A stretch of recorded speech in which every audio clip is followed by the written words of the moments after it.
సింహరాశి. సింహరాశి వారికి ఈ వారం చాలా అనుకూలంగా ఉంది. జన్మరాశిలో రవి, అలాగే కేతువు. రవి బలంగా ఉన్నారు వీరికి. సింహానికి ఉన్నంత బలం వీరికి లభిస్తుంది. ఏ పనైనా సరే మనం చేయగలం, ఎందుకు చేయలేం అన్న భావన ఏర్పడుతుంది. ఒక పని మీరు తలుచుకుంటే అది సాధ్యం కాదు అన్నది ఏదీ లేదు. ఇక్కడ మీరు చేయాల్సిందంటే మన సంకల్పం. ఎటువంటి సంకోచం లేకుండా ముందు అడుగు వేయండి చాలు. ఎటు కుటుంబపరంగా, ఉద్యోగపరంగా, వ్యాపారపరంగా కూడా చక్కగా రాణించగలుగుతారు. భాగస్వామి వ్యాపారాల కంటే సొంతంగా ఎవరైతే వ్యాపారాలు చేసుకుంటున్నారో వారికి బాగా కలిసి వస్తుంది. భాగస్వామి వ్యాపారాల్లో చిన్న చిన్న డిస్టర్బెన్స్ ఉన్నా, బాగానే ఉన్నా కూడా వీరికి డబ్బు అనేది ఎక్కడో ఒకడ ఖర్చు అవుతుంది.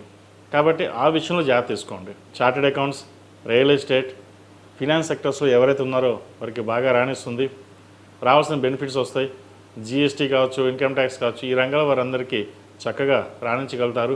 పోయిందనుకున్న ధనం చేతికి అందడం, కుటుంబపరంగా ఒక మంచి ఉత్సాహం అనేది లభిస్తుంది.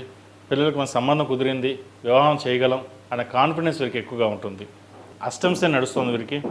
అయితే శని వీరికి బలంగా ఉన్నారు. సర్వాష్టకవర్గంలో 33 బిందువులతో ఉన్నారు వీరికి.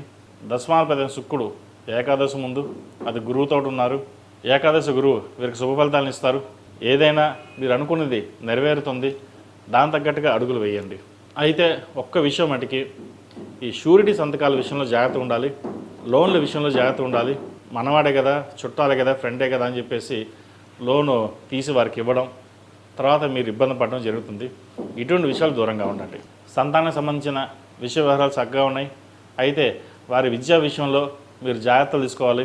తప్పుదోవ పట్టే అవకాశాలు గోచరిస్తోంది. మీరు ఎన్ని చెప్పినా వారి మాట వినకపోవడం, ఎదురు సమాధానం చెప్పడం అనేది జరుగుతుంటాయి. వాటి విషయంలో జాగ్రత్త తీసుకోవాలి. స్థిరాస్తులు వీళ్ళు పెరుగుతుంది.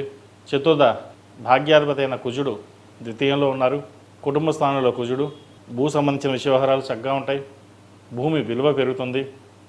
ఇల్లు కొనాలన్న సంకల్పం నెరవేరుతుంది. ఎన్నో ఏళ్ళుగా సొంతింటి కల ఏదైతే ఉందో అది నెరవేరుతుంది. ఈ అష్టమ శనిలో కూడా ఇల్లు కొనుగోలు చేస్తారు. ఇది ఒక మంచి తరుణం అని చెప్పచ్చు. అష్టమ శనిలో, అర్ధాష్టమ శనిలో, ఏలినాడు శనిలో చక్కగా ఇల్లు కొనుక్కోవచ్చు.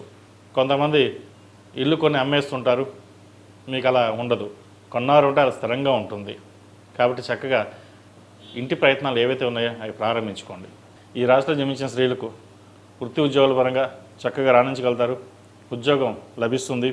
అది చిన్నదైనా పెద్దదైనా ఏదో ఉద్యోగం మనకంటూ చేసుకోవాలి, ఒకరి మీద ఆధారపడకూడదు అనే భావన ఏదైతే ఉందో అది ఈ వారం నెరవేరే విషయంగా గోచరిస్తోంది. అయితే భాగస్వామి మధ్య చిన్నపాటి విభేదాలు వచ్చే అవకాశం ఉంది. జన్మరాశిలో కేతువు, సప్తమంలో రాహు, అష్టమ శని. అష్టమ శని మీకు చక్కగా ఉన్నా, సప్తమంలో రాహు. ఏదైనా నిర్ణయాలు తీసుకునేటప్పుడు ఆలోచించి నిర్ణయాలు తీసుకోండి. భాగస్వామి కావచ్చు, వ్యాపారం కావచ్చు. రాహు మాయా ప్రపంచాన్ని సృష్టిస్తాడు. అనుకుంది ఉన్నది లేనట్టు, లేనిది ఉన్నట్టుగా.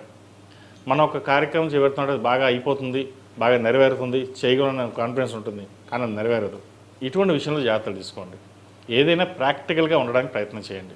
మన పని మనం చేస్తాం, తర్వాత భగవత్ సంకల్పం ఆయన చేస్తాడు అనే భావంతో ముందుకెళ్ళండి. మంచి ఫలితాలు సంప్రాప్తిస్తాయి. ఈ రాశిలో జన్మించిన వారికి కలిసి వచ్చే సంఖ్య 1, కలిసి వచ్చే రంగు తెలుపు. ఏదైనా పని మీద బయటికి వెళ్ళినప్పుడు ఆదివారం అడగానే, శనివారం అడగానే వెళ్ళండి. మంచి ఫలితాలు సంప్రాప్తిస్తాయి.